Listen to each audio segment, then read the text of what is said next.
ஜெபிப்பதற்கு நமக்கு கற்றுக் கொடுத்த ஆண்டவராகிய இயேசு கிறிஸ்துவின் நாமத்தில் உங்களுக்கு எனது வாழ்த்துக்கள். இன்றைய தியானத்திற்கான நம்முடைய தலைப்பு வேண்டலுக்கு விசை, பவர் ஃபார் பிரேயர். வாசிக்க வேண்டிய வேத பகுதி ரோமர் 8ஆம் அத்தியாயம் 14ஆம் வசனம் முதல் 28ஆம் வசனம் வரை. எவர்கள் கடவுளுடைய ஆவியினாலே நடத்தப்படுகிறார்களோ அவர்கள் கடவுளுடைய குமாரராய் இருக்கிறார்கள். அந்தபடி திரும்பவும் பயப்படுகிறதற்கு நீங்கள் அடிமைத்தனத்தின் ஆவியை பெறாமல் அப்பா பிதாவே என்று கூப்பிட பண்ணுகிற புத்திர சுவிகாரத்தின் ஆவியை பெற்றிருக்கிறீர்கள். நாம் கடவுளுடைய பிள்ளைகளாய் இருக்கிறோம் என்று ஆவியானவர் தாமே நம்முடைய ஆவியுடனே கூட சாட்சி கொடுக்கிறார். நாம் பிள்ளைகளானால் சுதந்திரருமாமே, தேவனுடைய சுதந்திரரும் கிறிஸ்துவுக்கு உடன் சுதந்திரருமாமே. கிறிஸ்துவுடனே கூட நாம் மகிமைப்படும்படி அவருடனே கூட பாடுபட்டால் அப்படியாகும். ஆதலால் இக்காலத்து பாடுகள் இனி நம்மிடத்தில் வெளிப்படும் மகிமைக்கு ஒப்பிடத்தக்கவைகள் அல்ல என்று எண்ணுகிறேன்.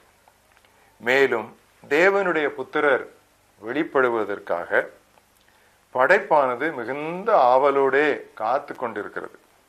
அதேனென்றால் படைப்பானது அழிவுக்குரிய அடிமைத்தனத்தினின்று விடுதலையாக்கப்பட்டு தேவனுடைய பிள்ளைகளுக்குரிய மகிமையான சுயாதீனத்தை விடுதலையை பெற்றுக்கொள்ளும் என்கிற நம்பிக்கையோட அந்த படைப்பானது சுய விருப்பத்தினால் அல்ல, கீழ்ப்படுத்தினவராலேயே மாயைக்கு கீழ்ப்பட்டிருக்கிறது.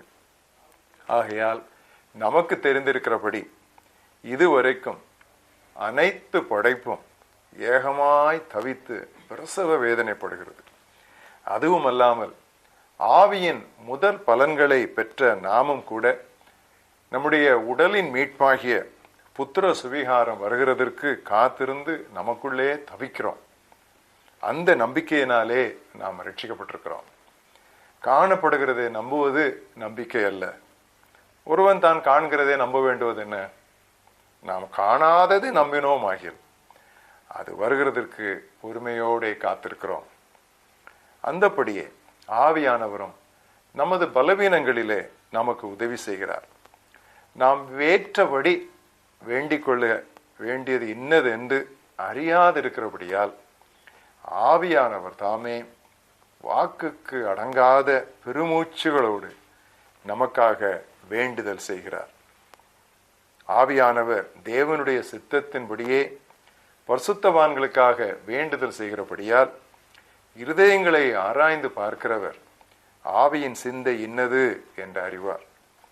அன்றியும் அவருடைய தீர்மானத்தின்படி அழைக்கப்பட்டவர்களால் கடவுளிடத்தில் அன்பு கூறுகிறவர்களுக்கு சகலமும் நன்மைக்கு ஏதுவாக நடக்கிறது என்று அறிந்திருக்கிறோம். இன்றைய மனப்பாட வசனம் வாசித்த பகுதியிலே ரோமர் 8ஆம் அத்தியாயம் 26ஆம் வசனம். ஆவியானவர் தாமே வார்த்தைகளால் சொல்ல முடியாத பெருமூச்சுகளோடு நமக்காக வேண்டுதல் செய்கிறார். The Spirit Himself intercedes for us with groans that words cannot express. தந்தையாகிய கடவுள் விண்ணில் இருக்கிறார். மைந்தனாகிய இயேசு விண்ணுலகில் தந்தையின் வலப்பக்கம் அமர்ந்திருக்கிறார். ஆழ் தத்துவத்தில் இன்று மண்ணுலகில் இருப்பது ஆவியானவராகிய கடவுளே. எனவேதான் இதை நாம் தூய ஆவியானவரின் யுகம் என்று அழைக்கிறோம். விசுவாசிகள் அனைவரும் ஆவியானவரின் நிறைவை பெற்றுக்கொள்ள வேண்டும். அப்படியே ஆவியின் நிறைவை பெற்றோரும் விண் தந்தை கொடுத்த இவ்வாக்கு தத்துவத்தின் ஆசீர்வாதத்தை அருளை முழுமையாய் அனுபவித்து வாழ வேண்டும். ஆவியானவருக்கு இயேசு கிறிஸ்து துணையாளர் என்று பெயர் கொடுத்தார். ஆங்கிலத்திலே கிரேக்க பதத்திலிருந்து வந்த சொல் பாராக்ளிட், அதாவது உதவுகிறவர். நாம் அனைவரும் ஜெபத்தில் பலவீனராய் இருப்பதால் ஆவியானவரது முக்கிய உதவிகளில் ஒன்று ஜெப வாழ்வுக்கு உரியது. என்ன ஜெபிக்க வேண்டும், எப்படி ஜெபிக்க வேண்டும் என்று நமக்கு சரியாக தெரியாது. ஆவியானவர் ஜெபத்தில் நமக்கு உதவுவது மட்டுமல்ல, வாக்கு கடங்காத பெருமூச்சுகளோடு, அதாவது வார்த்தைகளால் சொல்ல முடியாத பெருமூச்சுகளோடு அவரே நமக்காக வேண்டுதலும் செய்கிறார். ஆவியின் அபிஷேகத்தை பெற்றவுடன் வருகிற அடையாளங்களில் ஒன்று ஜெபத்தில் காணப்படுகிற ஆர்வமும் ஆழமும் ஆகும். பெந்தேகோஸ்தை அடுத்து ஆதி சீடர்கள் ஜெபத்தில் அதிக தீவிரமாகிவிட்டார்கள். அவர்கள் ஜெப வேளைகளை தவறவிடவே இல்லை. எனக்கு நன்றாக நினைவிருக்கிறது, பள்ளியிலே நானும் என்னுடைய தம்பியும் மாணவராக இருக்கும் பொழுது அம்மா கட்டாயமாக எங்களை 5 நிமிடம் முழங்கால் படியிட்டு ஜெபிக்க வேண்டும் என்று சொல்லுவார்கள். நானும் தம்பியும் பக்கத்திலே முழங்கால் போட்டு ஜெபிப்போம். 5 நிமிடத்திற்குள்ளே 5 முறை கண்ணை திறந்து பார்த்து கடிகாரம் ஓடுகிறதா இல்லையா என்று எங்களுக்கு சந்தேகம் வந்துவிடும். 5 நிமிடம் ஒரு பெரிய மலை போல் இருக்கும். ஆனால் ஆவியின் நிறைவே நான் பெற்ற பிறகு 1 மணி நேரம் ஆண்டுடைய சமூகத்தில் ஜெபித்தாலும் அது 5 நிமிடம் போல் கழிந்து விடுகிறது. இதுதான் ஆவியின் அபிஷேகம் நமக்கு ஜெபத்திலே கொடுக்கிற ஒரு ஆசீர்வாதம். ஆவியால் நிறைந்த இருதயத்திலிருந்து திருப்பாடல்கள், புகழ்பாக்கள் மற்றும் ஆன்மீக பாடல்கள் புரண்டு ஓடும். ஆவியினால் நிறைந்து சங்கீதங்களினாலும் கீர்த்தனைகளினாலும் ஞான பாட்டுகளினாலும் பாடி என்று எபேசியர் 5:19 வாசிக்கிறோம். கடவுளுக்காய் நம்முடைய இருதயத்திலிருந்து இசையெழுப்பு செய்கிறவரும் இந்த ஆவியானவரே.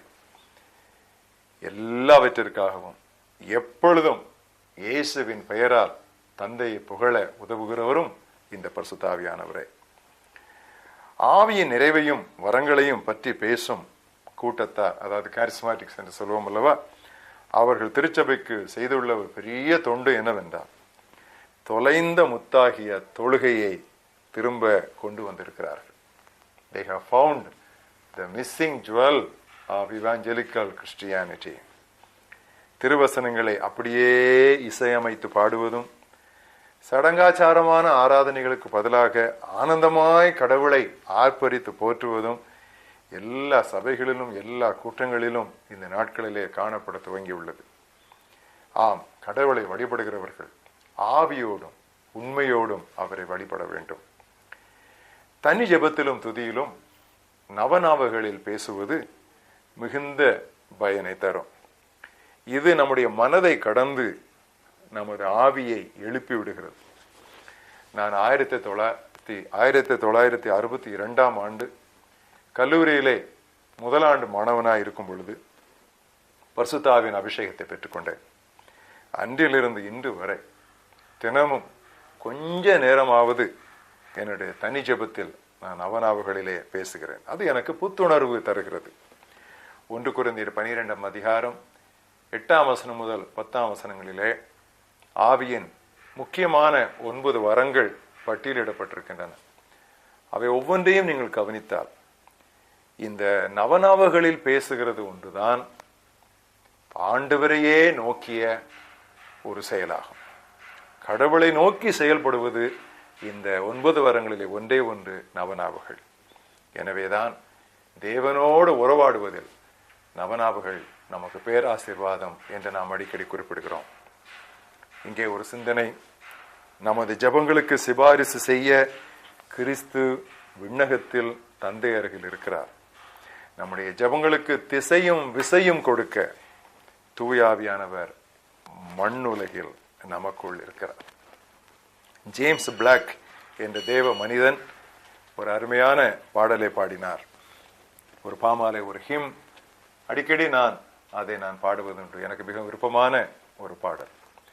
God is here and that to bless us with the Spirit's quickening power. See the cloud already bending, waits to drop the grateful shower. இன்னொரு கவிழாக இருக்கிறது. Savior, grant the prayer we offer, while in simple faith we bow. From the wind windows of thy mercy, pour us out a blessing now. ஆவியானவர் கிறிஸ்து விண்ணப்பித்தத்தின் மூலமாக விண் தந்தையிலிருந்து நமக்கு வந்தது ஒரு பெரிய ஆசீர்வாதம். குறிப்பாக நம்முடைய வேண்டலுக்கு அவர் விசை தருகிறார். ஜெபிப்போம். நல்ல ஆண்டவரே, நீர் எங்களுக்கு உம்முடைய குமாரனாகிய இயேசு கிறிஸ்து உம்மிடத்தில் வந்ததும் அவருடைய வேண்டுதலின் பேரிலே உம்முடைய தூய ஆவியானவரை அருளி செய்ததற்காக நாங்கள் நன்றி சொல்கிறோம். பலவீனராயிருந்த, எப்படி என்ன ஜெபிக்க வேண்டும் என்று தெரியாதிருந்த எங்களுக்கு பரிசுத்த ஆவியானவர் உதவி செய்வதோடு மட்டுமல்லாமல் வார்த்தைகளால் விவரிக்க முடியாத பெருமூச்சுகளால் அவரே எங்களுக்காக உம்மிடத்தில் விண்ணப்பம் பண்ணுகிற இந்த பெரிய பாக்கியத்திற்காக நாங்கள் உமக்கு நன்றி சொல்கிறோம். கர்த்தாவே, எங்களுடைய சுய ஞானம் சுய பலத்திலே சார்ந்து நாங்கள் ஜெபிக்காதபடி வேண்டலுக்கு உண்மையான விசையூட்டுகிற ஆவியானவர் மீதே இனிவரும் நாட்களிலே எங்களுடைய ஜெப வாழ்வில் நாங்கள் சார்ந்திருக்க நீர் எங்களுக்கு உதவிதார். மறுபடியும் நாங்கள் பரிசுத்த ஆவியானவருக்காக நன்றி சொல்கிறோம். துதிகன மகிமையை உமக்கே செலுத்துகிறோம். இயேசு கிறிஸ்துவின் நாமத்தில் ஜெபிக்கிறோம் எங்கள் ஜீவனுள்ள பிதாவே. ஆமென்.